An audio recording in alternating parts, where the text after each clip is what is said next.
Well, good morning, everybody. It's nice to see everybody this early in the morning. Looks like we have a fairly small group today, which is actually maybe good as I kind of settle into this new role. So there's not that many people to see all the mistakes I make. So do we have any remote participation? I don't believe we do. Okay, very good. So we don't need a vote for that. Has everybody had an opportunity to review the minutes of January the 11th? And if so, is there a motion to approve? Second. Motion. Is there any discussion on the motion? If not, all those in favor signify with aye. Aye. Very good. So we will have public comment. We have 3 minutes per speaker. Currently, I don't believe we have anybody signed up in advance. Are there members of the public in the gallery who would like to address the board? Okay, very well. Prior to the action item, we have so many, because so many of us are new on this committee, including myself, I thought it might be a good idea to briefly have staff kind of give an overview of what the purpose and scope of this committee is and kind of what our responsibilities are. So I believe we have a slide or two, just a brief, so that we know what it is that we're supposed to accomplish here. So, Ms. Alden? Thank you so much for asking this question, and thank you all for being willing to spend a little extra time with the TPO. The policy committee essentially functions as an executive committee of the full board, so doing kind of a deeper dive on really any topics that may come before the board for action. It is an advisory committee, so the actions of this committee are referred to the full board to support or not to support as they choose. The language that's in the bylaws about the purpose of the policy committee shall be responsible for the review and in-depth discussion of items and issues proposed to come before the TPO and for development of recommendations to the TPO as appropriate regarding such items and issues in order to facilitate the accomplishment of the TPO's responsibilities to manage what we call the 3C process under state law, the continuing cooperative and comprehensive transportation planning process and development of transportation plans and programs. So it's really a very broad purview, and I'll typically bring forward topics to the chair to suggest that we spend an upcoming meeting doing a deep dive into that topic. But I'm certainly always open to feedback from this group or from the board about items that you think that the policy committee should spend some time on. Very good. Any questions for staff on this, commissioners? Okay, very good. Oh, I'm sorry, Commissioner Wastel. I just wanted a point of order. I don't think that we actually called a quorum for the record. Okay. So.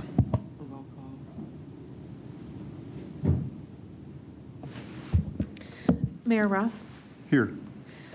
Councilmember Citro, Commissioner Myers, Here. Commissioner Owen, Here. Charles Klug, Commissioner Wastel, Here. Mayor Kilton. We do have an in-person quorum, and we do not have any remote participation today. Okay, very good. And thank you, commissioners. Again, like I said at the beginning, I'm glad we have a small group today because I've already made a couple of errors. So thank you very much for your assistance there, Commissioner. I appreciate it. The next item is an action item, is an amendment to the general planning consultant contract with AECOM, and TPO staff, Meghan Betourney, is here to explain. Welcome. I feel like you're a million miles away. Thank you very much. Yes, Meghan Betourney, TPO staff. So we are looking to have AECOM add additional job classifications to their 2020 GPC, or General Planning Consultant contract, with their subconsultant, Gresham Smith. Gresham Smith needs additional planner and architect job classifications to fulfill some of the TPO GPC task work orders that we will be asking of them. The TPO board approval is required for this action. Attached are the original classifications in AECOM's 2020 contract with the TPO, and then we have an additional document that shows the classifications that they would like Gresham Smith to add to this contract. Our recommended action is to approve the contract amendment. Thank you, Megan. Thank you, Megan. Commissioners, any questions? None but move for approval. Second. Any discussion on the motion? If not, all those in favor signify with aye. Aye. Or does this require a roll call vote? No, okay. Thank you. Thank you. Next item for discussion is TPO Executive Director Search Process Discussion. The first order is TPO Required Work Products Overview, and Davida Franklin is here to explain. Welcome, Ms. Franklin. Thank you and good morning. So here is TPO 101. There we go. And this is a review of the authority and responsibilities of the Hillsborough Transportation Planning Organization. And so basically, I'm giving you a brief overview of what MPOs are responsible for as a preface for the hiring of a new executive director. And these are the things that a director will be responsible for producing on behalf of you or the next meeting of the governing board. So who are we? Well, we are a long-range transportation policy-making board made up of local government and transportation agency representatives planning for more than $1 billion in state and federally funded multimodal transportation investments in the first 5 years of a 20-plus year plan. And because of who we are, what we do is we build consensus on shared priorities for transportation investments that support people, places, and natural spaces. So why do we have an MPO? Well, where we live, we have over 50,000 people. So per federal law, if you have a population in urbanized areas that are of a certain size, you must have an MPO.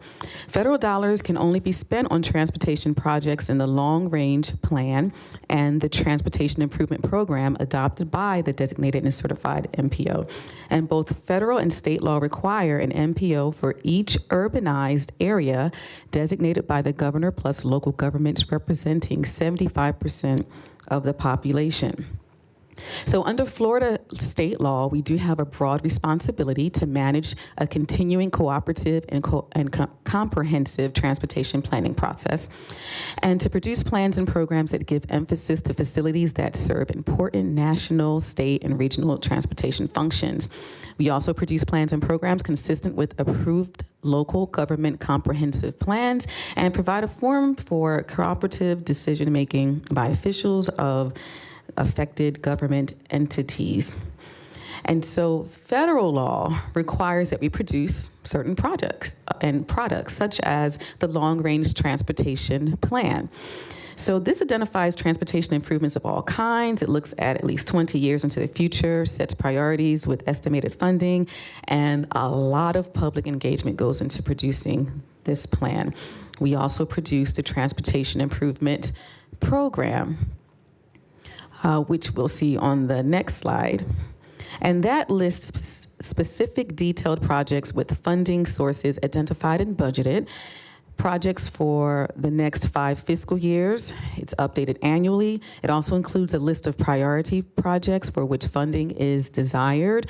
It's a subset of projects in the long-range plan, and the projects are selected to achieve performance measure improvements. So we are required to report performance measures in the long-range transportation plan and in the Transportation Improvement Program, which we are, it's also known as the LRTP and the TIP. It's spelled out by the federal government, and we use this as a benchmark for how we're doing. And we use it when we're comparing ourselves to other metropolitan areas in other states. And so we have different items here that we measure: pavement, bridge, system performance, which is basically travel time reliability.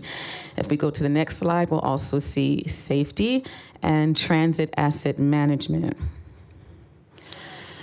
Now, under federal law, we also have other products that we produce, such as the congestion management process, the public participation plan, the unified planning work program, and documented compliance with civil rights laws. And we also have some other process requirements. We need to take a lot of these things into account when we're coming up with our long-range transportation plan as well as the transportation improvement program. So we have things like economic vitality of the metropolitan area, accessibility and mobility of people and freight, integration and connectivity of the transportation system, enhancing travel and tourism. You have a few items that you see there that we do consider when we're creating the LRTP and the TIP. And if we go to the next slide, we'll also see under state law, it adds additional details and requirements, such as creating a citizens advisory committee, a technical advisory committee, sunshine laws for transparency and public record laws. If we go to the next slide, we'll also see a couple other things there. We have coordinated services for the transportation disadvantaged. So we have the Transportation Disadvantaged Coordinating Board, and also a Regional Cooperation and West Central Florida MPO Chairs Coordinating Committee, which was just recently rebranded as the Suncoast Transportation Planning Alliance. And so there you have it. There's your TPO 101, and thank you. Thank you, Ms. Franklin. Are there questions for Ms. Franklin, commissioners? Very good. Thank you so much. You're welcome. Next item is TPO Staff Services Agreement with the City County Planning Commission. Ms. Alden and Ms. Zornitta are here to discuss that. Welcome. Yeah, thank you so much. And I'm just going to introduce Melissa Zornitta, the Executive Director of the Planning Commission, with whom you have a staff services agreement. Okay, great. Good morning. Melissa Zornitta, Executive Director of the Hillsborough County City County Planning Commission. If we can go, there's the slides. You just heard, if we can move to the next slide, about the responsibilities of the Transportation Planning Organization, or MPO. And next, I'm going to talk a little bit about how those services are provided through the staff services agreement that the TPO has with the Planning Commission. If we can move to the next slide.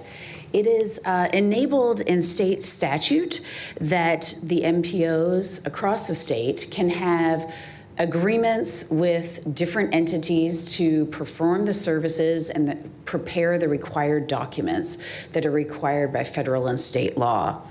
And since the establishment of the Hillsborough MPO, that service has been provided by the Planning Commission through an interlocal agreement. If we go to the next slide, so across the state, there are a number of different forms that MPOs take. There's about, the majority of them are hosted MPOs, 16 of them are, 11 are what are considered independent MPOs, where they are freestanding, they're not associated with another governmental organization. In our case, we're a hosted MPO. The Planning Commission is the host agency. And specifically, we're a dual-purpose MPO, where the host leverages the MPO planning funds to maintain transportation planning staff that performs both the MPO planning functions and also the planning functions of the Planning Commission. So as you all know, the Planning Commission also serves as the long-range planning agency for all 4 local governments. And in that capacity, we prepare and maintain the comprehensive plans for each local government, and all of those have a transportation element as required by state statute. So we find efficiency in the arrangement with the Transportation Planning Organization because the transportation staff can serve dual purpose.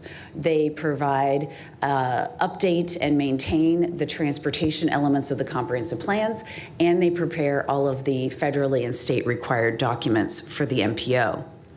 In addition, there are the reason so many of the MPOs statewide are in a hosted arrangement is that there are a number of typical advantages in terms of reducing overhead expenses and providing the opportunity to have some more specialized staff in our arrangement. The MPOAC has an entire handbook about how MPOs are arranged and provided the source of a lot of this information. More specific, if we can turn to the next slide, about the staff services agreement between the Planning Commission and the TPO. It is my job as the executive director of the Planning Commission to make sure you have the staff to perform the mandated functions outlined in federal and state statute and in your Unified Planning Work Program. To that end, part of the staff services agreement covers that we ensure that you have an executive director. The executive director is hired, reviewed, fired, if that was the case, by the TPO board. The executive director gets all direction on the work program from the TPO board. But is administratively a Planning Commission staff person from the standpoint of administrative functions. So if we can move to the next slide. As I said, the executive director reports directly to the TPO governing board, where she gets direction on the transportation planning process. She directs the assignment of personnel to different tasks in the Unified Planning Work Program.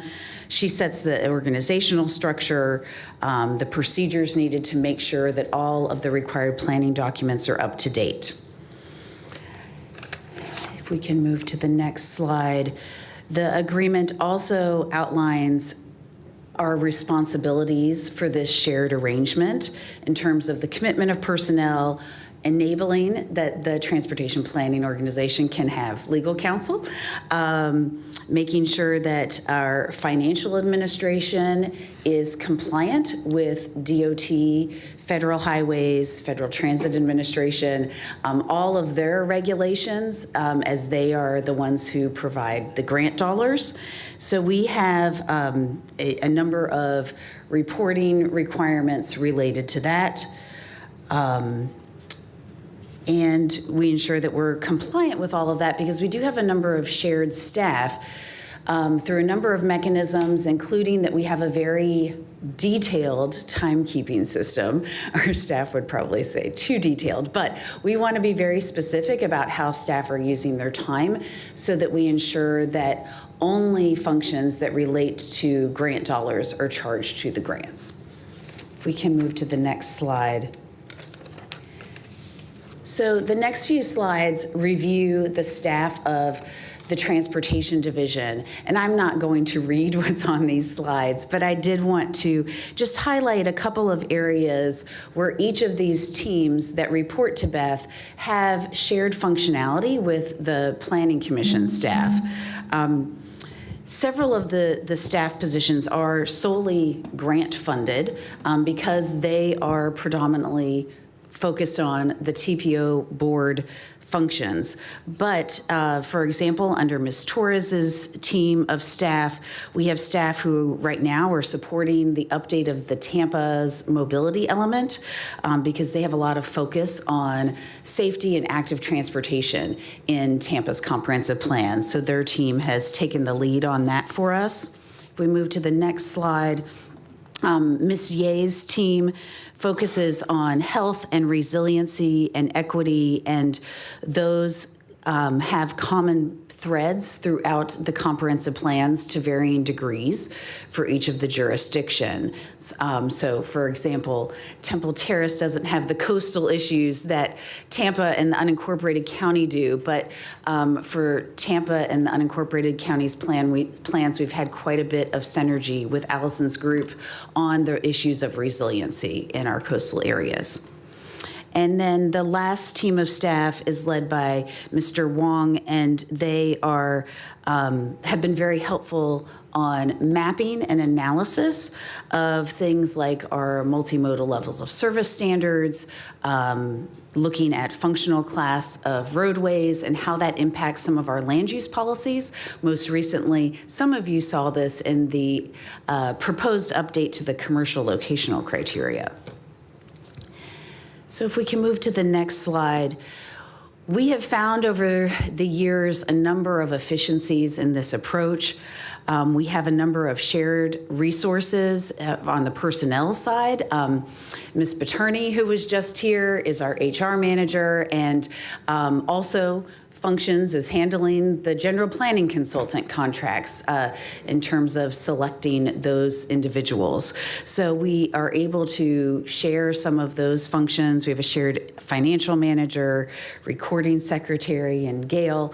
So we have a lot of efficiencies in sharing personnel. We're also able to provide space and equipment that it's much more cost effective for us to have one plotter for maps as opposed to two agencies having two plotters for maps. So some things are very simple and basic like that, but also the Planning Commission is able to front the dollars. All of the grants are reimbursement grants, so we front the dollars for the staff time that's spent on those grants and then get reimbursed for that. And then, as I've discussed, the expertise being shared through the organizations. Lastly, at this point, as you're beginning your search for a new executive director, I want you all to know that I stand ready to help you in any way that you can, or I can. That's what I see my role as being, is helping you find the best person to lead the transportation planning organization and serve you all. So we are here to assist in any way, and I believe Ms. Betourney's next presentation will walk through some of the options of how we proceed on that. But I'm happy to answer any questions. Very good. Thank you, Ms. Zornitta. Are there questions? I have a few. Commissioner Myers. In the process, the board or the policy, help me out, I'm new with this, okay? When it's time to, if we decide to go out to hire a consultant, would you be involved with that process, or would that be from a committee, from the policy board? I would take direction from you all on how much you would like me to be involved in that. I think that it would be appropriate for the policy committee or the governing board to lead that, but then I administratively would, with Ms. Betourney's assistance, make sure that the consultant was following your direction. Okay. And the second question is perhaps when, I think, Beth, you're retiring in November. So kind of help me out when we should start the process so that we can meet. Well, I think Ms. Betourney's presentation is going to get a little bit more detailed into that, because there are a couple of choices that impact that timeline for you all to make in terms of how we proceed with the search. But I certainly appreciate that Ms. Alden gave us a lot of notice, so we have the opportunity to do all of that before she retires. Okay, then I'll wait. Okay. Thank you. You're welcome. Thank you, Commissioner. Are there other questions? I have a question, sorry. Yeah, before that, I'd like the record to reflect that Mr. Klug joined the meeting just shortly after it started. Thanks. So, Mr. Klug. You talked about a lot of cost savings. Do you need a quantitative estimate how much money we save by having shared services, shared equipment, shared space, et cetera? Not off the top of my head, but I bet if our financial manager was here, she could. So I'm happy to get that information and provide that to you. Thank you. Commissioner Wostel. And maybe this will be on the next slide, but who's going to provide the, I've kind of seen the high level, but who's going to provide the exact hit list of making sure that we're targeting the right qualifications? And I know that we're going to expect the recruiter to be able to find those, but who's going to provide it to the board to make sure that we have a very accurate hit list of what we're looking for?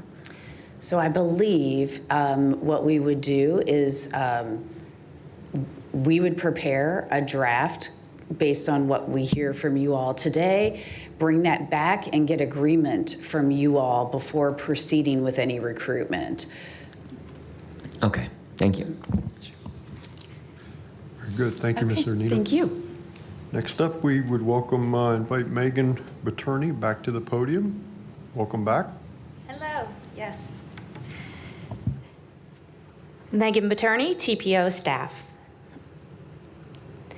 On the next slide, I will be showing you what we're discussing. So today we will be looking at and going over the usual steps and methods in a recruitment. I want to say that this again is a general process. However, we can be flexible and adaptable and fit those needs of what the position is looking for and what our stakeholders are looking for. Another topic we will discuss whether to go in-house with the recruitment or who leads the recruitment, or if we decide, or you all decide, to go outside and hire a recruiting firm or consultant. And then lastly, we'll talk about some best practices or considerations, some of the aspects that we've seen in other recruitments, and share those with you. And then lastly, we will end with any questions, but also some of the next steps once we leave here, or we discuss and then leave here. On next slide. So typically, many executive recruitments follow similar steps.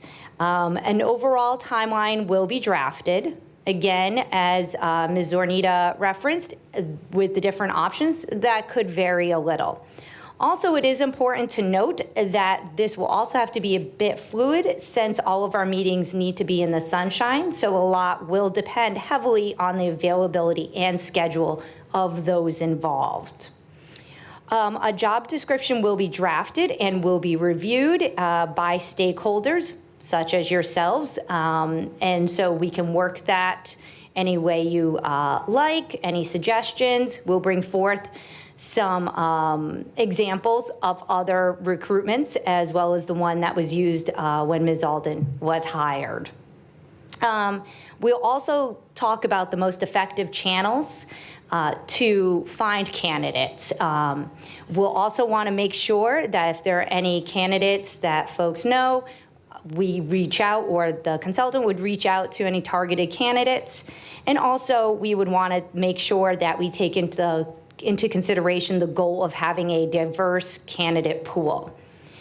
Then, as though that is out on the street forever, how long? Typically, for an executive recruitment, we see at least 1 month. That's the least that we would want to put something out there. And so after the deadline of submittal, we would review those resumes against the advertised qualifications.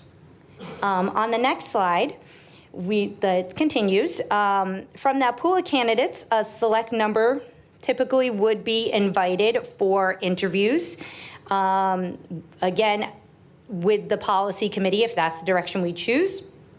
And then from that step, finalists would be determined and invited to be interviewed by the TPO board as a whole. Again, there are some decision points along the way that we would discuss. On the next slide, this is really one of our decision points. It will be who will lead the search. There are 2 options that we see. Maybe you'll have some other options that you'd like to discuss. But the 2 options we see are going in-house with the Plan Hillsborough HR manager, that would be me, or hiring an outside consultant or recruiting firm that specializes in executive recruitment. To lead it with myself acting in a coordinator role with the consultant. On the next slide, I have some considerations. There are both considerations with each option. Obviously, there is a cost associated with an outside firm. I have as an example there that Hart spent about $21,000 in their 2020 search. I've also spoken to some other consultants, and the fees range between $24,000 and $38,000. So it is a consideration. The procurement, that would add some time to the timeline. So again, another consideration. However, an outside consulting firm may have a bit more of a national reach and also have that appearance of being more unbiased or a neutral party than an in-house. Now, with myself, I do have knowledge of the organization, and I am located here in Tampa. And in my former position with the Hillsborough County Civil Service, along with my colleague, we have conducted similar searches. So on the next slide, I'd like to go over some best practices that we've seen from other recruitments of similar statute. Some things that may want to be considered is involving outside stakeholders. They can be involved at any part of the process or in any capacity that you all see fit. We have seen where outside maybe jurisdictions, you mentioned having Ms. Zornitta involved. One way could be sitting in on the interviews, whether then they score or just provide their input. We've seen that in other searches. Also, another piece would be where the finalists meet the staff in an informal setting. The finalists could have a meet and greet with staff. Also, we could ask staff of the TPO to submit questions that they think are important for the panel's consideration to ask as well. This also helps. It's twofold. It helps the staff have more buy-in, but also allows the finalists to get a better feel for their possible future employer and to see, is this a place that I also see myself working in? So on this last slide, we are seeking input and direction regarding your desired involvement, and then making a recommendation to the board regarding whether to set aside funds for an outside consultant. And any questions? Thank you. Thank you, Ms. Betourney. Are there questions? Commissioners? Yeah. Commissioner Owen. Well, I guess the first question would be, because obviously we want to be conscious of dollars on a search, are you up for the task? If that's the direction you would like to go, yes, I do feel confident. This would be, in all honesty, when I do provide other services for both the Planning Commission and the TPO staff. Mm-hmm. However, I would, along with Ms. Alden and Ms. Zornitta's approval and input, make this a priority within my workload. So I do feel confident in my skills to do it. So. Yeah, and I'm new here, so have you done this before? Sure, okay. Sure. So prior to coming to the Hillsborough County Planning Commission, I worked with the Hillsborough County Civil Service. They were a unified personnel system. I will, in all full disclosure, I worked alongside my boss at the time, and we worked in tandem to lead similar recruitments.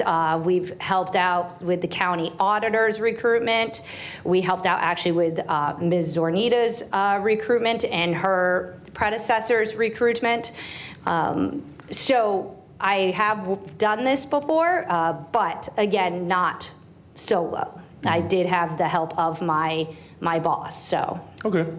Yeah, and as far as mentioning if we hired a third-party consultant, that the reach would be probably wider. Is that necessarily, I mean, with technology now, can't we do the same things that?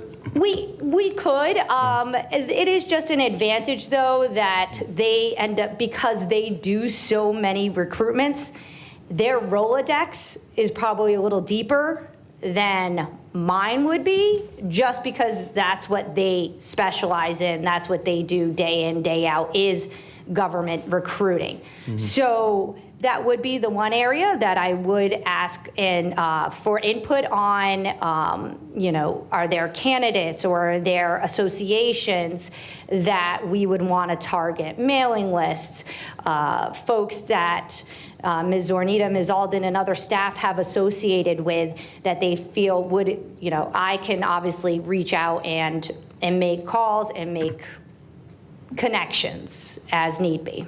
Because we have kind of established that it won't be someone in-house, it'll be someone outside of Okay. And then one other comment that you made, I want to make sure that I heard it right.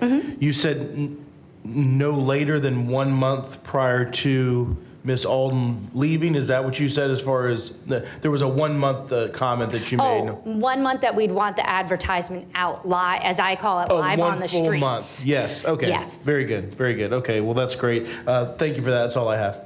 Thank you. Commissioner Mostel? Thank you, Mr. Chair. My undergrad was in HR, so I'll come in a little bit to try and help you out.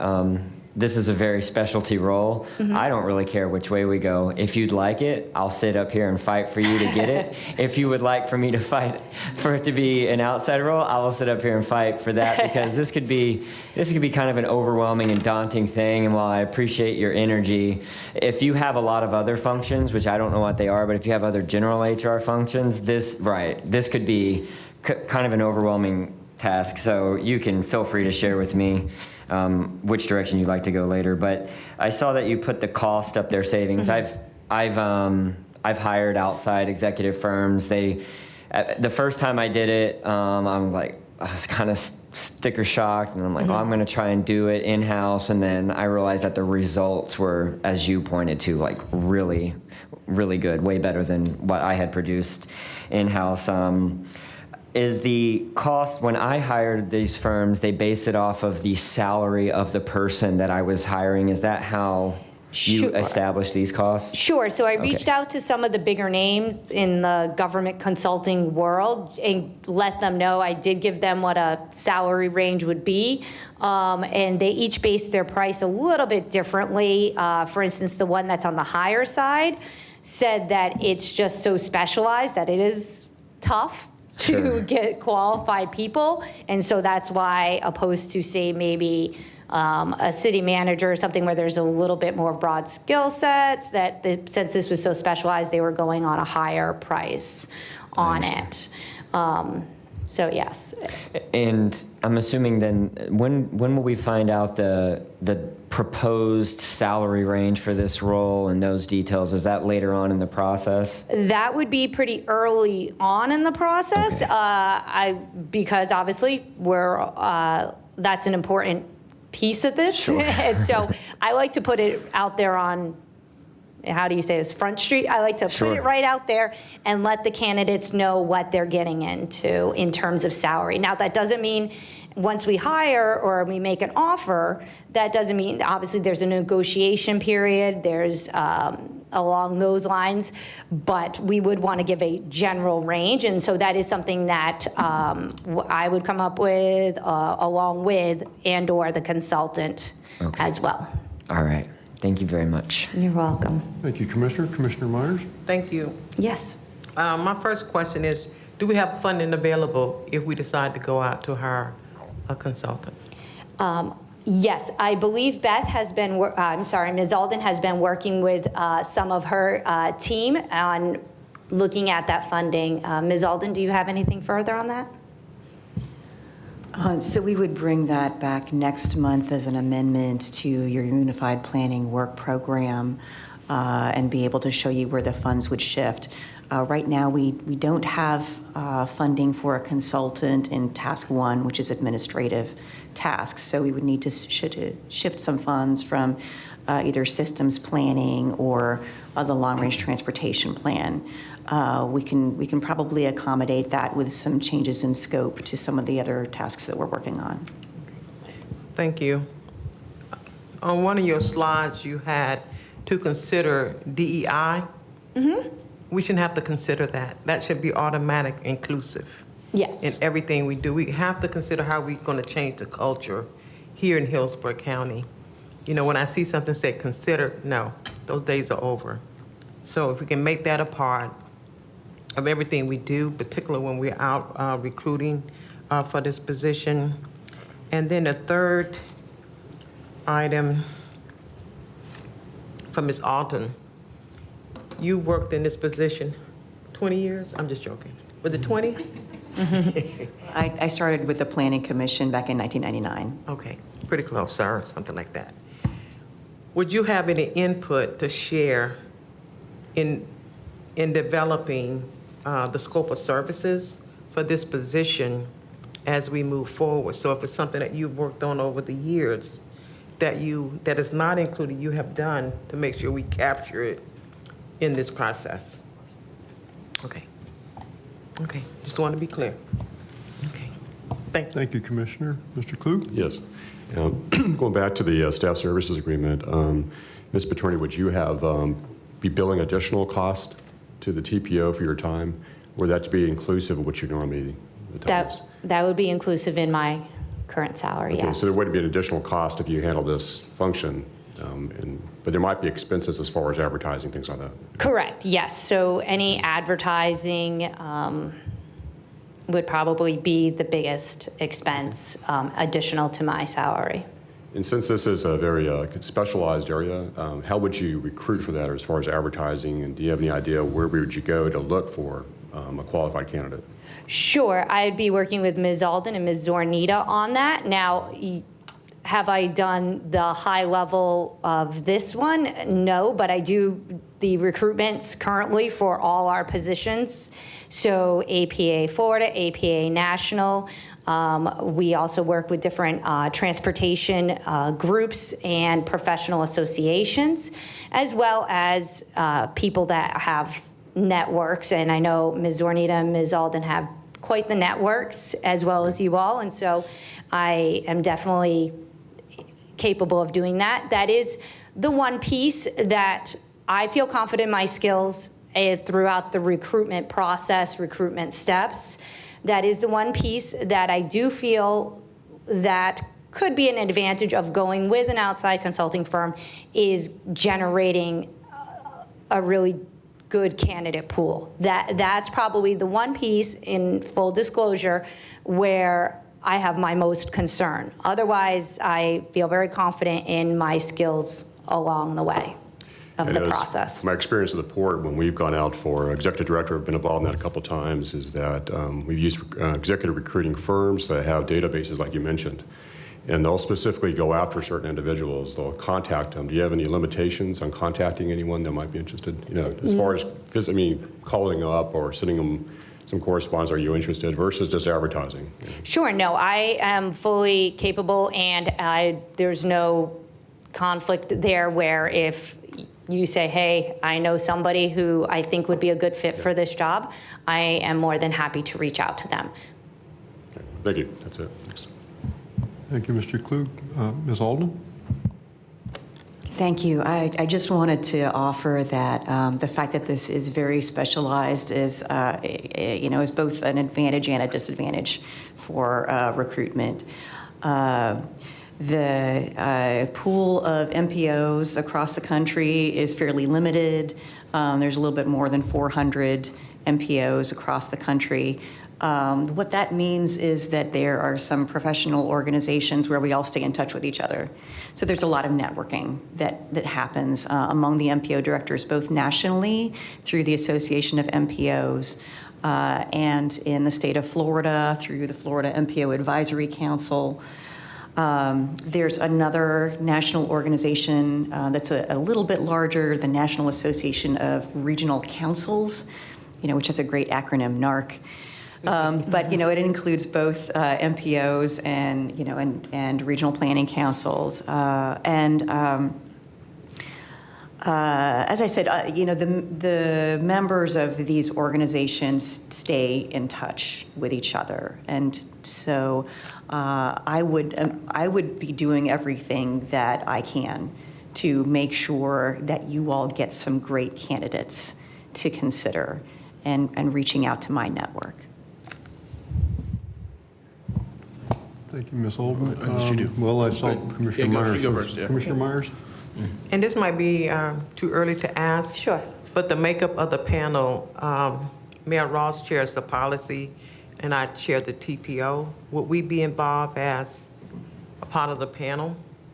Yes, if that's the direction we want to go in with the policy committee, yes. So we would work in this group, and then we would bring any recommendations up to the full board. Okay, so how many would be included on the panel for interviewing process? again, I would take my direction from you. Okay. But I'm assuming the policy committee, then on the interview panel, if there are any other outside jurisdictions, I'd also recommend having Ms. Zornitta on the panel, whether she scores or just has input, because she will be working extremely closely with this individual and has a lot of insight and value to add. Again, that would be up to your discretion if you wanted that as input or scoring any additional folks that we have with you all. Okay. Thank you. And Commissioner Owen's next, but I just want to inject something here, if I might, real quick. And that is, I think, if I understand the process correctly, the first decision point here is whether to go in-house or outside with a consultant. And then whichever way we go, the next discussion would then be what's the timeline and the methodology and the interview process and composition of boards and so forth. So I think the decision point for today, I believe, is just whether we want to go in-house or recommend to the board to go in-house or go with an outside consultant. Is that everybody's understanding? I believe that's okay. Yeah. Commissioner Owen. And both of your questions were aligned with, I guess the other, just my one other comment, I think you'd mentioned that if you narrowed it down, we would have some type of meetings in an informal setting. Sure. So again, the process can be flexible and nimble, but I would envision that you all would, here at the policy committee and any other stakeholders we invite, would interview maybe 5 candidates. Out of those 5, you all would recommend two finalists. Those are the 2 finalists that then I think would be very helpful to have them have an informal meet and greet with staff, to tour the office, and then those would be the ones that would meet with the full board, and then the full board would decide who they'd want to make an offer and start negotiations with. Okay, so as far as we would come up with, say, however many we wanted to say, we tell you, we want you to narrow it down to 3 or 5, and then we could bring them before the board, and then say we narrowed it down again to 2, then they could have some type of informal discussions with staff, and then we could ultimately vote and that's up to us to decide. Sure, and yes, and we would plan that out in a general timeline as well to correspond with your existing meetings, et cetera, workshops. Okay. I don't have any questions. I have some thoughts on the matter, but they're not really questions. Are there any other questions for Ms. Betourney while she's up here? Thank you so much. You're welcome. Thank you. I do have some thoughts on it, if it's okay, if we transition to kind of the discussion phase here, so we have some time to discuss. And so our city, we just went through this. We hired a new city manager very successfully, so far anyway. I think the results were excellent. And in our particular case, we did go to an outside firm, a very good one, but we paid, I think by the time all the expenses came in, probably right around $30,000. But well worth it. The results were excellent. The methodology was terrific. It was a very transparent, very open, very inclusive, really good experience. And if that were to happen in our city again, I would probably go right back to the same person because it was terrific. But here, in my mind anyway, the circumstances are a little different.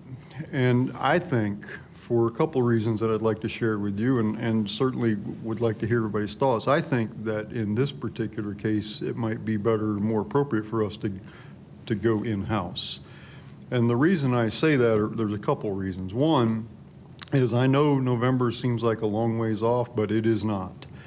And it took us several months to identify and select a recruitment firm before we ever even got started. That process alone took time because you have to advertise and, of course, bid and interview and vet those applicants. So that process took a couple of months. It also, in our case, we just didn't have the bandwidth to do the type of, I mean, we could have done it, but we couldn't have really thrown the net out where we wanted to throw it. We would have never reached the candidate that we reached had we done it in-house. But here, the bandwidth is much broader.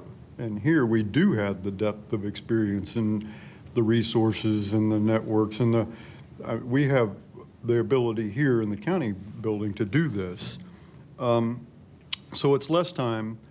It's also, and I know, in the big scheme of things, you say $25,000, $30,000. Well, that's kind of a drop in the bucket if you look at the county's budget, but it's taxpayers' money. And, if we can save $25,000, $30,000, I think we should be respectful of that. And I really don't think that an outside consultant has any more skills or abilities or KSAs than our staff here does. The other thing that strikes me is because of the nature of this board, this is clunky. I mean, it's inclusive. It's a great board. The TPO is a wonderful board because it includes all of us. But that also makes it clunky because it's a sunshine board. And so every time there's a decision point to be made, somebody's got to try to get all these cats together in one room, and that's not easy to do.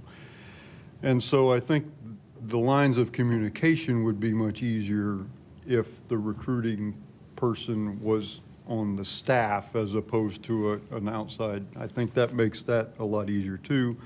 And then my last point is to, Ms. Alden kind of made it for me, and that is this particular market is a much smaller niche than some of the others. If we were looking for a finance director, that's a huge market. But this particular market, I think there's a very finite number of people in this country who are going to meet the requirements of this job. And I would think, in fact, I know that Ms. Betourney has the capability of touching all those people. Now, whether they want to move to Tampa or not, I don't know.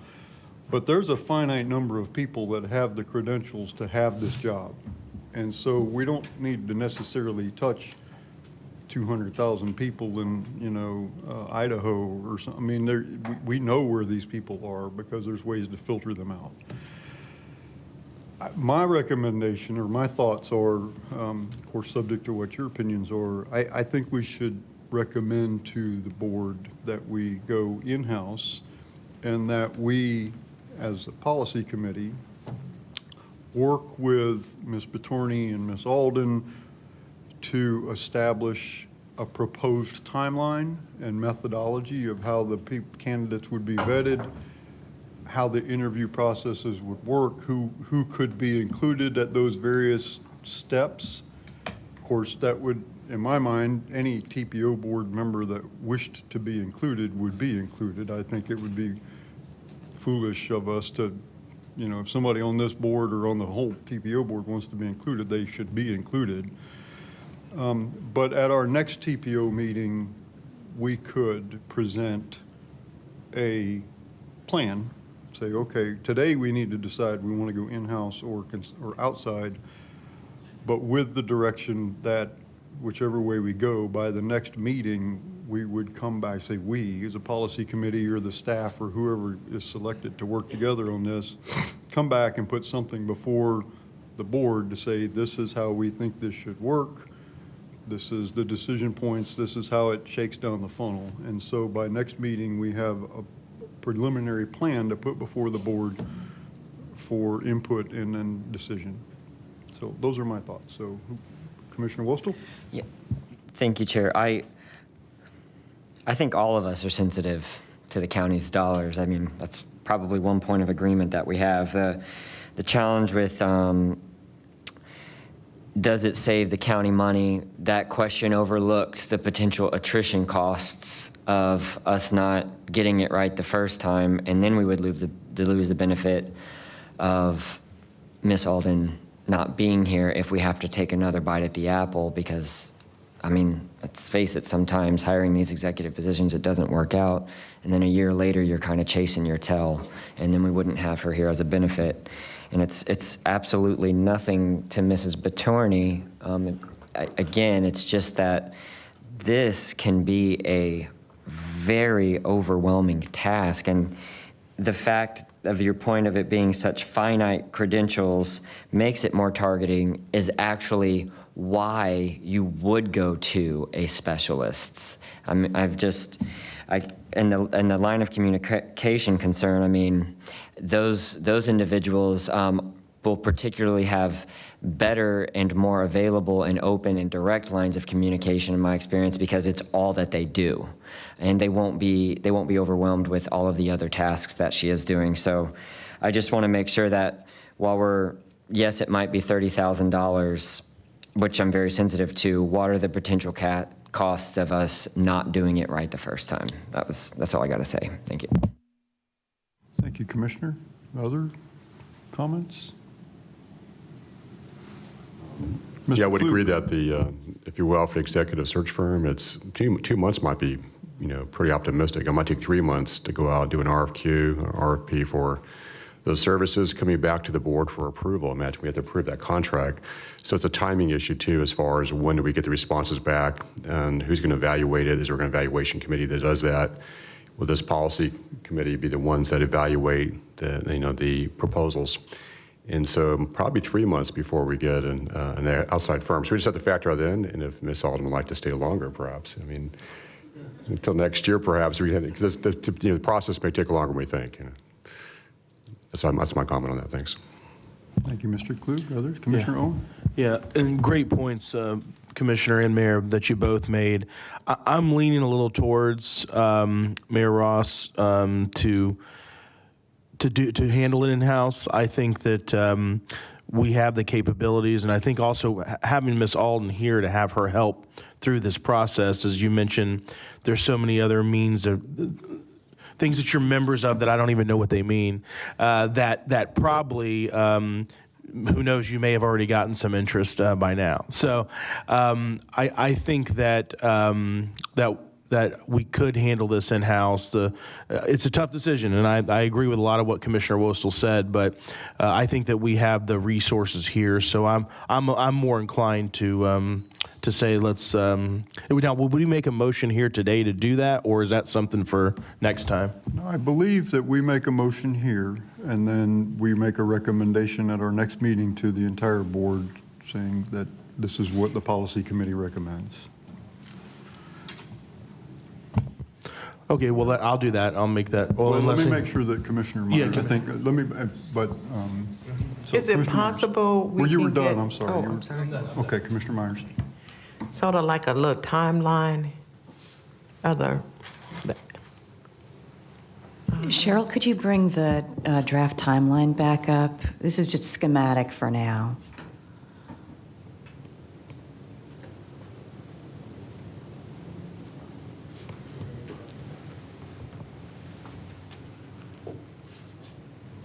So if we went and looked out, we would probably we would put out the RFQ. I would start that process of putting that, the call out for consultants.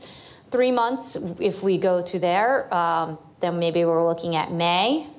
And then the consultant we'd work with them on a timeline, but really we're looking at not starting the process until May. So May to June, we would put out the advertisement.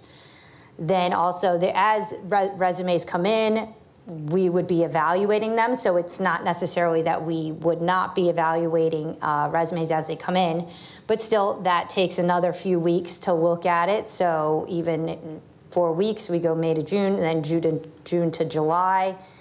We get folks in here to start interviewing July to August, and then maybe even the finalists August to September.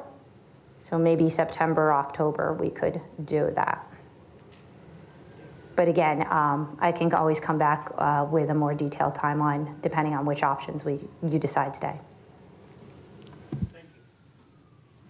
Thank you. Councilman Citro, did you have a? Oh, no, Mr. Chair, no, I did not. Oh, I just told you to turn the microphone on. I'm waiting to second the motion of Okay, Commissioner well, Owen. I had if you'll bear with me just a moment, I do have a question, because I listened to Commissioner Wostel, and I think that there's some wisdom in some of the things that you mentioned there, and I think either way could be successful, and either way could fail. You're dealing with human beings. So, but I hear what you're saying here. This is an important decision. So I guess my question, I'm not trying to put you on the spot. I have a question before the motion because I want to see if I want to make sure that we get this as right as we can. Is there anything, because it appears anyway, that this is probably going to go towards our recommendation for going in-house. Is there anything in your mind that we could incorporate into this motion or this suggestion or this process that might help safeguard us for some of the things that are on your mind? Because it's weird because of sunshine, and it's hard to have somebody put on the spot. But realistically, what we should do is promote a point of honesty and support it. Is the individual, is this going to overwhelm? We don't know her current workload. We just don't know. And it's hard for the speaker in front of a bunch of elected officials in a public forum. That's an uncomfortable point for her. And I think that it would be helpful for us to make sure that it would not be seen as weakness, but whether as strength, that if this will absolutely put her into a tough position of her day-to-day workload, then we need to hear that and support her in saying that. And if she feels like it's just free reign, then like I said, I'm not going to go for one or the other. I just want to make sure that we're really getting a broad spectrum point of view. And if we could encourage her to do that, and if she doesn't want to do that, then I also understand.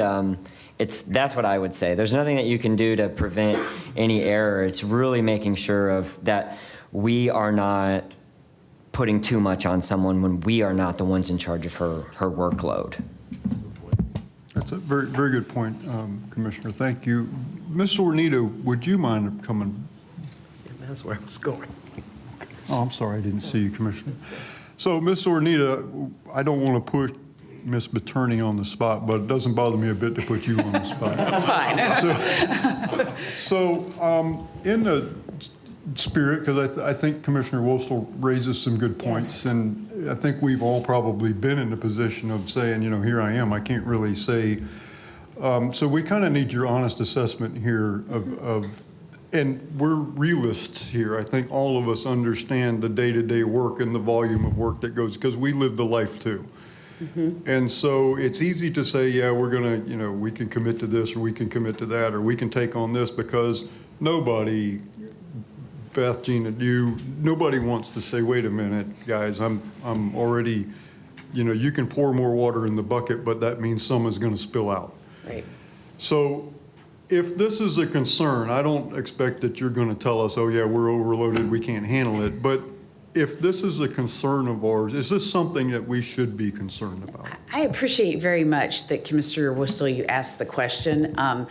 And what I would say is this: there are certainly day-to-day HR responsibilities that Meghan is going to have to continue to be responsible for. In terms of, we have 2 recruitments ongoing right now, concluding those. Should we have a personnel issue, we'll need her advice to resolve those. But some of the other work items that are on her agenda for this year are not time sensitive. And we could shift the time of those to accommodate her spending more time on this. In addition, I would offer that there are we do utilize, through the Planning Commission's agreement with county human resources, for example, they do background checks for us. We could also look at, if there are specific areas where we need to devote some additional dollars towards advertising or towards vetting of the candidates in some other way. We could look at if there are specific spots where we could tap into other resources to support Meghan, Ms. Betourney. The other thing I would say that is in process, I believe, is the general planning consultant re-advertisement for this board that Meghan has been, Ms. Betourney, has been a big component in managing. And so that's something that I would work with Ms. Alden on, seeing if there's other staff resources to assist with that, to free up a little bit more of Ms. Betourney's time. So I think we can move things around, but I appreciate the recognition that there is an existing workload that, and I think it's all doable to make it happen, or we would not have even presented that as an option today. Thank you. Commissioner Myers? Yes. My question, you mentioned 2 positions she's working on now, 2 recruitments. When it's anticipated that she will be finished with those 2? I'm just trying to tie it into the timeline. Yeah, we're hoping to have those positions hired probably in March. I would think we would be done with those recruitments. She does handle our onboarding of new staff, but I don't think that's, a huge time commitment. It's just there are those types of activities that are going to continue. But if you hire an outside consultant, we're not going to be their only client either. So, I think that's realistic not to expect that this is a full-time task. Okay. Thank you, Commissioner. Commissioner Wostel, did you have any follow-up while she's up? Any? Okay. I hope this was helpful. I don't know if it wasn't. Pleasure of the board. I'm not going either. Okay. Well, I appreciate the thought that's going into this, and as I said, I really think either way could get us where we need to go. I don't think there's necessarily a right or wrong here. Each way could be successful, each way could not be. So, Commissioner Owen. Yes, so I'd like to make a formal motion for our TPO staff, along with the help of planning and Ms. Alden, and every resource we have here in Hillsborough County, conduct the search for the new executive director. Second the motion. Motion by Commissioner Owen, seconded by Councilmember Citro. We need a roll call vote on this? No, we do not. Okay. Is there discussion on the motion? If not, all those in favor signify with aye. Aye. Opposed? No nays. Motion is adopted, and we will make this recommendation to the TPO Governing Board at our next meeting. Is there any old or new business to come before the Planning Committee? Ms. Alden, anything else? If not, is there a motion to adjourn? So moved. Second. Second. All those in favor?